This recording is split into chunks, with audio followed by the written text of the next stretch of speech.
Alright, let me just get this out of the way. I'm making this video essentially to explain a few things because I think when I started my Let's Play of the Dragon's Den collaboration dungeon crawler thing, I think that I was doing so under false pretenses. Because from what I gather from Ester's comments in my last video, I'm assuming he's kind of meant this Let's Play to be a test run. Or at least that's the impression I'm getting. This is not the case at all. This is a Let's Play, which practically means just video game footage of me playing it with commentary added onto it. That's all. I had no real directive in mind while recording this, aside from getting to the game, beat it, hopefully enjoy myself, and that's it.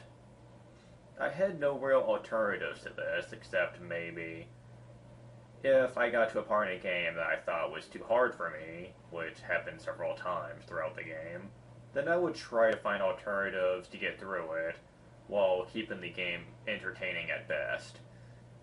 However, as I went through the game, I started to realize two things. One, my direction of playing games tends to clash with Ester's way of playing games, or in his case, making them. Because we have two totally different methods of going through games, supposedly. Since I am more of a casual RPG gamer, I don't like really hard RPG games. Now, I do play Dragon Quest, I do play games like Seven Saga, and I do play games like, okay, I don't play SMT anymore, because I don't really like it, but I did play it at some point. But when it comes to games like Seven Saga and SMT, I would have to cheat dramatically to play these games, because I cannot play them using their methods of leveling up and progression. Why? Well, when it comes to me playing games, I will grind to level up to prepare for a new area, but I'm not a person that will spend hours upon days upon weeks leveling up and grinding to get past a certain area, which I honestly felt is what I would have had to do playing the Dragon's Den game. I also didn't really like the fact that a lot of stuff in this game literally either means you have to know what you're getting into in order to beat it, which would essentially mean knowing the game ahead of time.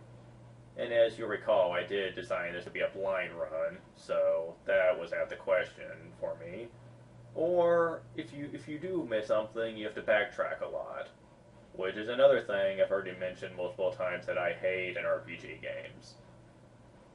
That and the games being completely linear, which is a game Final Fantasy 13 absolutely fails at. And that's how I feel about this game too. It's too linear.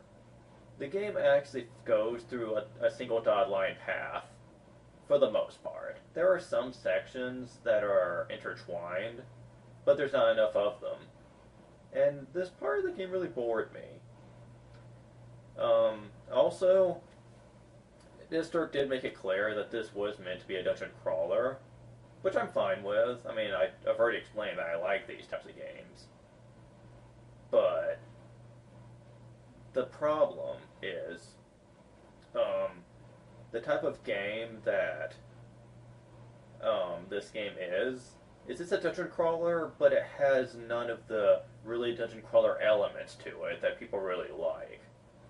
For example, the random treasure hunting and the town hub being a place where you can constantly like sell your treasure and get better stuff to go further down into the dungeon.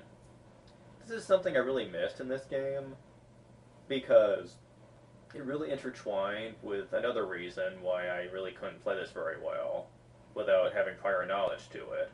and that's the immigrants. The immigrants, to me, were really, really hard to find.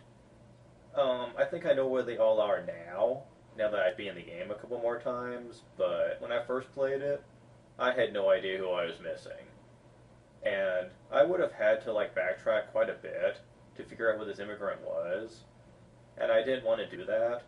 Not only because of time restraints with recording, but also because that to do that amount of backtracking would usually mean I'd have to go through a bunch of old areas. I'd have to look through every nook and cranny to find this immigrant, only to have the other immigrants show up, and then I'd have to figure out where they were at.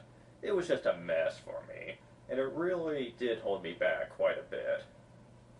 I think that's why I was so drastic with the cheating towards the end, because at the time, I didn't know that the immigrants were going to all show up at the end, which I have come to find out that wasn't even intentional. So I actually got off lucky there. And if that wouldn't have happened, then the levels probably would have been necessary. Maybe not to the extent that I leveled up, but I would have needed quite a bit. Since I didn't know about the Summoner class at the time, which gives you all the really good techniques like Seraphim and the powerful summons. I also didn't know about Paladin and Dark Knight, how they could strike like up to 3 times with their holy and dark powers. Otherwise, I probably would have kept that a long time ago and just trained those up. That would have made things a lot easier for me, actually. But I think I've learned now why I should never do blind runs, because I'm really not good at them, as you probably noticed. They make me far too irritated, and I'm not really good at playing them. Will I do any in the future? It's gonna really depend. I think I'm not gonna do any more RPGs blind runs, though. That's a bit too much. Because RPG blind runs tend to always screw me over. If I'm going to do a blind run of anything in the future, it's going to be something short, and it's going to be something that I know I'm not going to fail at. Like maybe a shooter, or if it's a platformer, it better be an easy one. Because I can do blind runs at platformers if I know I'm not going to, if I can beat it. If I can't beat it, then I'm probably not going to let's play it. Final thoughts on this. I really hope Esterk isn't really mad at me for doing this. I did not do all that leveling up just to piss him off. I was doing it for my sanity. I didn't know everything I needed to play this game, and I will be uploading the post game. If Esterk doesn't want to watch it, that's fine. I certainly can't force him, but I basically let's played this just because the game looked fun. At least at the time it did, but I'm kind of over the game now. He said he's made a few edits to the game, and I'll probably check what those edits are by playing through it. But as for the impression that the game gave off, though, it's not really one of those games I could see replaying over and over again. I might give it one more playthrough just to test out the new stuff, but it's not a game that I really enjoy playing, mostly because of how hard it is, and it requires too much foreknowledge, really. I also need to start doing more work on my game, so that's going to take up most of my time. I've really spent most of my time just working on my game. Mostly just because I want to get more areas done so that people can start playing more of it. At present, the only demo I have out is only the starting area and the first dungeon. I think you can explore Great Tree after that, but there's not much there.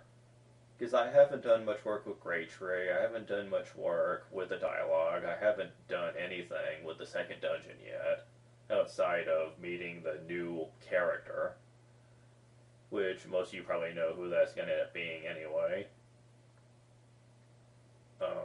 but that's pretty much all I wanted to say. Just a little update video and all that. See you guys later.